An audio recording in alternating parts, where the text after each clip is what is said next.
سورۃ السجدہ، اب یہ سورہ مبارکہ آئی ہے، یہ 3 رکوعوں پر مشتمل ہے اور اس میں بڑا ردم بہت تیز ہے، اور یہ ذہن میں رکھیے گا کہ یہ حضور کی بہت محبوب صورتوں میں سے ایک صورت ہے، اس لیے کہ آپ کا یہ رواج، آپ کا یہ معمول تھا کہ آپ جمعے کے روز صبح فجر کی پہلی رکعت میں اس سورۃ سجدہ کی تلاوت کروایا کرتے تھے۔ تو جن صورتوں کے ساتھ حضور کو خاص طور پر کوئی تعلق خاطر تھا اضافی طور پر، تو اس کا ہمیں اسی سے اندازہ ہوتا ہے کہ نمازوں میں آپ جو زیادہ پڑھتے تھے تو فجر کی نماز جمعے کے دن اس میں بالعموم آپ کا یہ معمول تھا کہ یہ سورۃ سجدہ جو ہے پوری 3 رکوع پوری جو ہے وہ پہلی رکعت میں پڑھتے تھے اور دوسری رکعت کے اندر سورۃ الدہر میں، یا پھر یہ کہ کبھی کبھی ایسا ہوتا تھا کہ پہلی سورت میں سورہ جمعہ اور دوسری میں سورہ منافقون، وہ 2 رکوعوں کی صورتیں ہیں، لیکن یہ جو ہے یہ صورت خاصی طویل ہے۔ الف لام میم تنزیل الکتاب لا ریب فیہ من رب العالمین، اس کتاب کا اتارا جانا ہے کہ جس میں کوئی شک نہیں، کوئی فریب نہیں، رب العالمین کی طرف سے۔ ہم یقولون افترا، کیا یہ کہتے ہیں کہ محمد نے خود بھر لی ہے صلی اللہ علیہ وسلم، خود لکھ لی ہے؟ بل هو الحق من ربک، نہیں، یہ الحق ہے تیرے رب کی طرف سے۔ لتنذر قوما ما آتاہم من نذیر، تاکہ خبردار کر دیں آپ اے نبی اس قوم کو کہ جس کے پاس کوئی نبی پہلے نہیں آیا، کوئی خبردار کرنے والا نہیں آیا۔ حضرت اسماعیل سے لے کر اور حضرت محمد تک بڑے طویل عرصے تک کوئی نبی اس نسل میں نہیں آیا، اس قوم میں نہیں آیا۔ لعلہم یہتدون، آپ خبردار کریں انہیں شاید تاکہ وہ ہدایت پائیں، شاید کہ وہ ہدایت پائیں، تاکہ وہ ہدایت پائیں۔ اللہ الذی خلق السماوات والارض وما بینہما فی 6 ایام، اللہ وہ ہے کہ جس نے پیدا کیا آسمانوں کو اور زمین کو، جو کچھ ان دونوں کے مابین ہے 6 دنوں میں۔ ثم استوی علی العرش، پھر وہ متمکن ہو گیا تخت حکومت پر، تخت پر۔ ما لکم من دونہ من ولی، نہیں ہے تمہارے لیے اس کے مقابلے میں من ولی ولا شفیع، یہاں دون کا لفظ ہے مقابلے میں، اس کے خلاف، یعنی جب کہ وہ پکڑے تمہیں تو تمہیں سزا دینا چاہے تو اس کے اس فیصلے کے کوئی آڑے نہیں آ سکتا، نہ کوئی ولی اور نہ کوئی شفیع۔ افلا تتذکرون، تو کیا تم تذکر نہیں کرتے، سمجھتے نہیں ہو، عقل سے کام نہیں لیتے؟ یدبر الامر من السماء الی الارض، وہ تدبیر کرتا ہے امر کی آسمان سے زمین کی طرف۔ ظاہر بات ہے کہ اللہ تعالیٰ کے جو فیصلے ہوتے ہیں اور اس میں ایک تو ہے 1000 سال کا ایک نقشہ ہے جو اللہ بناتا ہے، پلاننگ ہے، جو اللہ کا ایک دن ہے، لیکن یہ کہ ہمارے حساب سے جو 1 سال ہے اس کے لیے بھی جو لیلۃ القدر آتی ہے، ادھر حقیقت وہ اس سال کا بجٹ سیشن ہے کہ اس 100,000 سال میں سے اس سال کے اندر کیا کیا ہونا ہے۔ تو اس طریقے سے اللہ تعالیٰ کا جو عالمی حکومت کا نظام ہے اس میں اس طریقے کی پلاننگ ہے۔ یدبر الامر من السماء الی الارض، وہ تدبیر کرتا ہے اپنے امر کی آسمان سے زمین کی طرف، فرشتے اترتے ہیں احکام کو لے کر کہ اب یہ کام یہاں پر ہونے ہیں، یہ امپلیمنٹیشن ہونی ہے۔ ثم یعرج الیہ، پھر وہ چڑھتا ہے اس کی جانب، جب یہ کام ہو گئے تو رپورٹیں جو ہیں وہ اللہ تعالیٰ کی جناب میں پھر پیش ہونے کے لیے جا رہی ہیں۔ فی یوم، اور یہ سارا معاملہ ہے ایک دن میں، مقدارہ 1000 سنۃ مما تعدون، جس کی مقدار ہے تمہارے حساب سے جو تم گنتی کرتے ہو تو 1000 برس۔ اب یہ سورہ حج میں بھی یہ آیت آ چکی، ان یوما عند ربک کالف سنۃ مما تعدون، تیرے رب کا ایک دن جو ہے وہ تمہارے حساب کے 1000 سال کے برابر ہے۔ اور یہاں پر بھی آ گیا کہ یہ تدبیر امر کے سلسلے میں اس کائنات میں جو بھی اللہ تعالیٰ کا فیصلہ ہوتا ہے تو ہر 1000 سال کے لیے اس کا ایک نقشہ بن جاتا ہے۔ ذالک عالم الغیب والشہادۃ، وہ ہے، وہ ہستی ہے جاننے والی ہر چھپی چیز کی اور ہر سامنے کی چیز کی، العزیز جو زبردست ہے، الرحیم رحم فرمانے والی ہے۔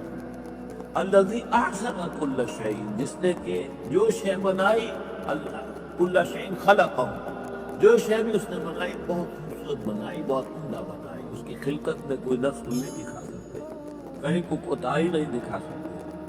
وبدا خلق الانسان من طین، اور انسان کی تخلیق کا آغاز کیا گارے سے، یہ تخلیق کا آغاز تو دارے سے ہوا، یا تو یہ کہ وہ آدم کی تخلیق پہ ہے، وہ جو جن مراحل سے ہو کر گزری ہے تو ہم کئی دفعہ دیکھ چکے ہیں، یا جیسے کہ میں نے سورہ مومنون کے شروع میں عرض کیا کہ خود ہر انسان کی جو تخلیق ہو رہی ہے اس کا بھی اثر تو جو ہے کہ باپ کے جسم میں جو نطفہ بن رہا ہے تو وہ بھی تو ظاہر بات ہے کہ زمینی جو غذا ہے اور وہ مٹی ہی کی کشید جو ہے وہی چیزیں ہے کہ جس کے ذریعے سے وہ اس کا نطفہ بنتا ہے۔ لیکن اس کے بعد ثم جعل نسلہ من سلالۃ من ماء مہین، پھر یہ نسل چلی ہے آدم کی علیہ السلام، اب یہ چلی ہے اس بے قدر پانی کی، ایک بچڑا ہوا پانی جو ہے سلالۃ من ماء مہین، اس سے اب یہ نسل آگے چل گئی۔ پہلا مرحلہ آدم کا مٹی سے آدم تک، اب آدم سے آگے جو تناسل کا معاملہ چل رہا ہے، نوع انسانی کا ریپروڈکشن نظام سے ہو رہی ہے، اس کا یہ نسل جو ہے اس میں یہ ذریعہ بن رہا ہے۔ ثم سواہ ونفخ فیہ من روحہ، اب یہاں ثم جو آ رہا ہے گویا کہ نسل انسانی میں سے جو بھی کوئی ایک بچہ جو ہے اس کو اللہ تعالیٰ اس کی نو فلک سنوار دیتا ہے، ونفخ فیہ من روحہ، اور اس میں پھر پھونکتا ہے اپنی روح میں سے۔ یہ میں عرض کر چکا ہوں کہ یہ حدیث نبوی سے جو بڑی پختہ حدیث ہے حضرت عبداللہ ابن مسعود رضی اللہ تعالیٰ عنہ سے، اس میں یہ ہے کہ 40 دن نطفے کی شکل ہے، 40 دن مضغہ ہے، بلکہ درمیان میں علقہ ہے، اور پھر 120 دن کے بعد اللہ تعالیٰ فرشتے کو بھیجتا ہے جو اس میں روح پھونکتا ہے۔ وَنَفَخَ فِيهِ مِن رُوحِهِ وَجَعَلَ لَكُمُ السَّمْعَ وَالْأَبْصَارَ وَالْأَفْئِدَةَ، اور اس نے تمہارے لیے بنا دی ہے کان بھی اور آنکھیں بھی، اور تمہیں عقل بھی دی ہے، یا دل بھی، جو بھی چاہے کہہ لو، اس لیے کہ دل کی بھی ایک عقل ہے اور ایک عقل حیوانی ہے۔ قلیلا ما تشکرون، بہت ہی کم ہے جو شکر تم کرتے ہو۔ وقالوا اذا ضللنا فی الارض انا لفی خلق جدید، اور یہ کہتے ہیں جب ہم زمین میں گم ہو جائیں گے، رل مل جائیں گے، مٹی ہو کر مٹی میں مل جائیں گے، تحلیل ہو جائیں گے، اور آج کل تو نوجوان کہے گا جب کہ اس کے تو ایٹم جو ہے وہ بھی منتشر ہو گئے، اس کے الیکٹرون بھی پتہ نہیں کہاں سے کہاں گئے، اب اسی کے جسم سے کھاد بن گئی ہے، وہ جس کا جسم کھاد بن گیا ہے، اور وہ کھاد جو ہے وہ پلانٹس کے اندر آ گئی ہے، اور وہ پلانٹس جو ہے وہ بکری نے کھا لیے ہیں، اور بکری سے کہیں سے کہاں پہنچ گئے، کیسے جمع ہوں گے اس کے اندر۔ وقالوا اذا ضللنا فی الارض، جب ہم زمین کے اندر گم ہو جائیں گے، کھوئے جائیں گے، انا لفی خلق جدید، کیا پھر ہمیں ایک نئی تخلیق جو ہے عطا ہو جائے گی۔ بل ہم بلقاء ربہم کافرون، حقیقت میں یہ اپنے رب کی ملاقات کا انکار کر رہے ہیں، کیونکہ انہیں معلوم ہے کہ ان کی کرتوت کیا ہے۔ ظاہر بات ہے جس کے دل کے اندر اللہ کے لیے خلوص اور محبت ہے اور دل راہ و دل رہیز، تو اسے یہ بھی یقین ہوگا میرا پروردگار بھی مجھ پر شفقت فرمائے گا، رحم فرمائے گا۔ آپ اگر مخلص ہیں اللہ کے ساتھ تو اللہ تعالیٰ کی طرف سے بھی رحمت کی امید ہوگی، تو پھر تو انسان ملنا چاہے گا۔ یہ لوگ انکار کرنا چاہتے ہیں اللہ سے ملاقات کا، اعتراض یہ کر رہے ہیں کیسے ہو سکتا ہے، کیسے پیدا ہو سکتا ہے، حالانکہ بے وقوف یہ دیکھیں کہ اگر تمہیں وہ پہلی مرتبہ پیدا کر سکتا ہے تو دوبارہ پیدا کرنا کیسے مشکل ہے۔ تو تمہیں پہلے بھی پیدا کیا، زمین سے اجزاء آئے ہیں، سارے ایٹم وہیں سے آئے ہیں، وہیں سے ہو کر تمہارے وجود جو ہے وہ بنا ہے۔ قُلْ يَتَوَفَّاكُم مَلَكُ الْمَوْتِ الَّذِي وُكِّلَ بِكُم، کہہ دیجئے کہ تمہیں قبض کر لے گا وہ فرشتہ جو موت کا فرشتہ ہے، جو تم پر مقرر کر دیا گیا ہے۔ ثُمَّ إِلَىٰ رَبِّكُمْ تُرْجَعُونَ، پھر تم اپنے رب کی طرف لوٹا دیے جاؤ۔ وَلَوْ تَرَىٰ إِذِ الْمُجْرِمُونَ نَاكِسُو رُءُوسِهِمْ، اور کاش کہ تم دیکھ سکو وہ منظر جبکہ یہ مجرم کھڑے ہوں گے سر ڈالے ہوئے اپنے پروردگار کے سامنے۔ ربنا ابصرنا وسمعنا، وہ کہنے پروردگار اب ہم نے دیکھ لیا، حقیقت ہم پر منتشر ہو گئی، اب ہم نے سن لیا، ہر بات جو ہے ہم نے پا لی۔ فرجعنا، ایک دفعہ میں دنیا میں لوٹا دے، نعمل صالحا، اب ہم نیک عمل کریں گے، انا موقنون، اب ہمیں یقین آ گیا، ایمان کیا، ایمان سے بھی آگے کی بات، اب تو پورا یقین ہمیں حاصل ہو گیا۔ وَلَوْ شِئْنَا لَآتَيْنَا كُلَّ نَفْسٍ هُدَاهَا، اگر اسی طرح ہم نے ہدایت دینی ہوتی پردے اٹھا کر تو دنیا ہی میں ہم سب کو جو ہے ہدایت دے دیتے۔ اب وہ فائدہ جو ہے اب ایمان لانے کا کوئی فائدہ نہیں ہے، اب تو جزا کا وقت ہے، اب وہ امتحان کا وقت ختم ہو چکا۔ وَلَوْ شِئْنَا لَآتَيْنَا كُلَّ نَفْسٍ هُدَاهَا وَلَكِنْ حَقَّ الْقَوْلُ مِنِّي، لیکن میری طرف سے تو یہ میرا فیصلہ جو ہے یہ ثابت ہو چکا ہے، پختہ ہے، صادر ہو چکا ہے، لَأَمْلَأَنَّ جَهَنَّمَ مِنَ الْجِنَّةِ وَالنَّاسِ أَجْمَعِينَ، کہ میں جہنم بھی تو میں نے بنائی ہے نا، پھر اس کے لیے بھی مجھے ایندھن چاہیے۔ تو اب تو یہ کہ تم لوگ اس کا ایندھن بنو گے، اب تمہیں جنات اور انسان جو بھی تھے، جو باغی تھے ہمارے، اب ان کو اس جہنم کے اندر جھونک کر رہیں گے۔ فَذُوقُوا بِمَا نَسِيتُمْ لِقَاءَ يَوْمِكُمْ هَٰذَا، اب چکھو ذرا مزہ اس چیز کا جو تم نے آج کے دن کی ملاقات کا انکار کیا یا اسے نظر انداز کیے رکھا۔ اِنَّا نَسِينَاكُمْ، ہم نے بھی اب تمہیں نظر انداز کر دیا، اب ہم سے بات نہ کرو، لَا تُكَلِّمُونَ، اب ہم سے بات نہ کرو۔ وَذُوقُوا عَذَابَ الْخُلْدِ بِمَا كُنتُمْ تَعْمَلُونَ، اور جو کچھ تم کرتے رہے اس کی پاداش میں اب ہمیشگی والا عذاب چکھو۔ اِنَّمَا يُؤْمِنُ بِآيَاتِنَا الَّذِينَ إِذَا ذُكِّرُوا بِهَا، میری ایمان رکھنے والے تو ہماری آیات پر وہ لوگ ہیں کہ جب انہیں ہماری آیات کے ذریعے سے تذکیر کی جاتی ہے، نصیحت کی جاتی ہے، انہیں سنائی جاتی ہے، خرّوا سجداً، وہ سجدے میں گر پڑتے ہیں، وَسَبَّحُوا بِحَمْدِ رَبِّهِمْ، اور وہ اپنے پروردگار کی حمد کے ساتھ تسبیح کرتے ہیں، وَهُمْ لَا يَسْتَكْبِرُونَ، اور وہ گھمنڈ نہیں کرتے، تکبر نہیں کرتے۔ یہ آیت سجدہ ہے۔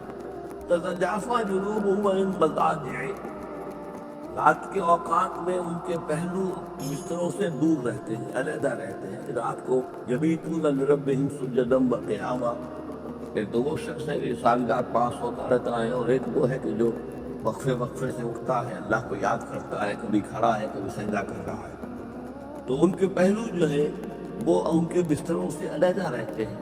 یدعون ربہم خوفا وطمعا، اپنے رب کو پکارتے رہتے ہیں، دعا کرتے رہتے ہیں اپنے رب سے، خوف کے ساتھ بھی اور طمع کے ساتھ بھی۔ انہیں امید بھی ہوتی ہے، لالچ بھی ہوتا ہے کہ اللہ تعالیٰ رحم فرمائے، مغفرت فرمائے، لیکن ڈر بھی رہتا ہے کہ کہیں ہماری پکڑ نہ ہو جائے۔ وَمِمَّا رَزَقْنَاهُمْ يُنْفِقُونَ، اور جو کچھ ہم نے انہیں دیا ہے اس میں سے پھر وہ خرچ کرتے ہیں ہماری رضا جوئی کے لیے۔ فَلَا تَعْلَمُ نَفْسٌ مَّا أُخْفِيَ لَهُم مِّن قُرَّةِ أَعْيُنٍ، تو کسی جان کو نہیں معلوم، کسی انسان کو نہیں معلوم کیا کچھ چھپایا گیا ہے ان کے لیے ان کی آنکھوں کی ٹھنڈک کے واسطے۔ یعنی جنت میں ہم نے کیا کچھ چھپایا ہوا ان کے لیے کوئی نہیں جانتا۔ فَلَا تَعْلَمُ نَفْسٌ، کوئی نہیں جانتا۔ اسی مضمون کو حضور نے ادا کیا ہے کہ مَا لَا عَيْنٌ رَأَتْ وَلَا أُذُنٌ سَمِعَتْ وَمَا خَطَرَ عَلَىٰ قَلْبِ بَشَرٍ، باقی جو چیزیں بیان کی گئی ہیں ان کے بھی اصل حقیقت تو وہاں کھلے گی، لیکن پھر بھی یہ تو ابتدائی نزول ہے، پہلی مہمان نوازی ان چیزوں سے ہے جن کا کہ قرآن مجید میں ذکر ہے، جن کو بھی سمجھ سکتے ہیں۔ اصل نعمت جو جنت کی ہے وہ تو یہ فَلَا تَعْلَمُ نَفْسٌ، کوئی نہیں جانتا کیا کچھ چھپایا گیا ان کے لیے اللہ تعالیٰ نے، کیا کچھ تیار کر کے رکھا ہوا ہے ان کی آنکھوں کی ٹھنڈک کا سامان۔ جزاء بما كانوا يعملون، وہ بدلہ ہوگا ان کے اعمال کا۔ افمن کان مؤمنا کمن کان فاسقا، وہ بڑا ایک شخص یہ جو مومن ہے کیا وہ ایسا ہو جائے گا جیسے فاسق ہو؟ کیا ان کا انجام برابر ہوگا؟ لا یستوون، نہیں وہ برابر نہیں ہو سکتے۔ اما الذین آمنوا وعملوا الصالحات، یقیناً وہ لوگ جو ایمان لائے اور جنہوں نے نیک عمل کیے، فلہم جنات المأویٰ، ان کے لیے تو وہ باغات ہیں جہاں ان کو ٹھکانہ دیا جائے گا۔ نزلا بما كانوا يعملون، اور یہ ہوگی ان کی ابتدائی مہمان نوازی۔ نزول عربی میں کہتے ہیں مہمان جیسے آئے، نزیل اترا ہے وہ اپنی سواری سے، گھوڑے پہ آیا ہے، اونٹ پر آیا ہے، آپ کے دروازے کے سامنے آ کر وہ اترا ہے، اونٹ کو بٹھایا ہے اس سے اترا ہے، یا آج کار سے اتر رہا ہے، تو اب یہ نزیل ہے۔ اس نزیل کے لیے نزول فوری طور پر، موسم کے اعتبار سے ٹھنڈا ہے یا گرم ہے، آپ فوری طور پر لاتے ہیں، یہ نزول ہے۔ پھر وہ اب آپ کے پاس ٹھہر گیا ہے، آپ نے اس لیے کمرے کا بندوبست کیا ہے، وہ وہاں پر اس نے استراحت کی ہے، اب آپ نے اہتمام کے ساتھ اس کے لیے کھانا تیار کروایا، یہ ضیافت، ضیف اب بنا ہے۔ تو جیسے آیا ہے وہ نزیل ہے، اور جب گھر میں آپ نے ٹھہر گیا تو اب ضیف ہے، وہ پھر ضیافت ہے۔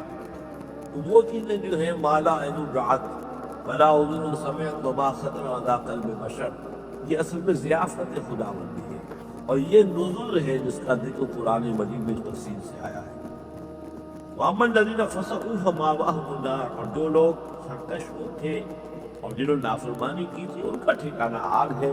كُلَّمَا أَرَادُوا أَن يَخْرُجُوا مِنْهَا، جب بھی وہ چاہیں گے کہ وہاں سے نکل بھاگے اعیدوا فیہا، پھر انہیں اسی میں لوٹا دیا جائے گا. وقیل لہم ذوقوا عذاب النار الذی کنتم بہ تکذبون، اور ان سے کہا جائے گا چکھو مزہ اس عذاب کا، آگ کے عذاب کا جس کو تم جھٹلاتے رہے تھے. وَلَنُذِيقَنَّهُم مِّنَ الْعَذَابِ الْأَدْنَىٰ دُونَ الْعَذَابِ الْأَكْبَرِ لَعَلَّهُمْ يَرْجِعُونَ. یہ ہے آیت نمبر 21 اس سورہ مبارکہ کی، اور آیت نمبر 41 تھی سورہ الروم کی. ظہر الفساد فی البر والبحر بما کسبت ایدی الناس لیذیقہم بعض الذی عملوا لعلہم یرجعون. ہم لوگوں کے کرتوتوں کے کچھ اعمال کی سزا دنیا میں دے دیتے ہیں، شاید کہ جاگ جائیں، ہوش میں آ جائیں اور یہ لوٹ آئیں، پلٹ آئیں، توبہ کریں. یہاں فرمایا ہم لازماً انہیں چکھائیں گے مزہ چھوٹے عذاب کا، ادنا، عذاب الادنا، دون العذاب الاکبر، اس بڑے عذاب سے پہلے پہلے. لعلہم یرجعون، شاید کہ یہ جاگ جائیں، شاید کہ ہوش میں آ جائیں، شاید کہ لوٹ جائیں، شاید کہ توبہ کریں. یہ بات جو ہے آ چکی ہے کہ رسول جب بھی بھیجے جاتے تھے تو اللہ تعالیٰ کی طرف سے اس قسم کی تنبیہات کا سلسلہ آتا تھا تاکہ لوگ بیدار ہوں. وَمَنْ أَظْلَمُ مِمَّنْ ذُكِّرَ بِآيَاتِ رَبِّهِ ثُمَّ أَعْرَضَ عَنْهَا. اس سے بڑھ کر ظالم کون ہوگا جس کو نصیحت کی گئی اب اس کے رب کی آیات کے حوالے سے پھر بھی اس نے اعراض کیا.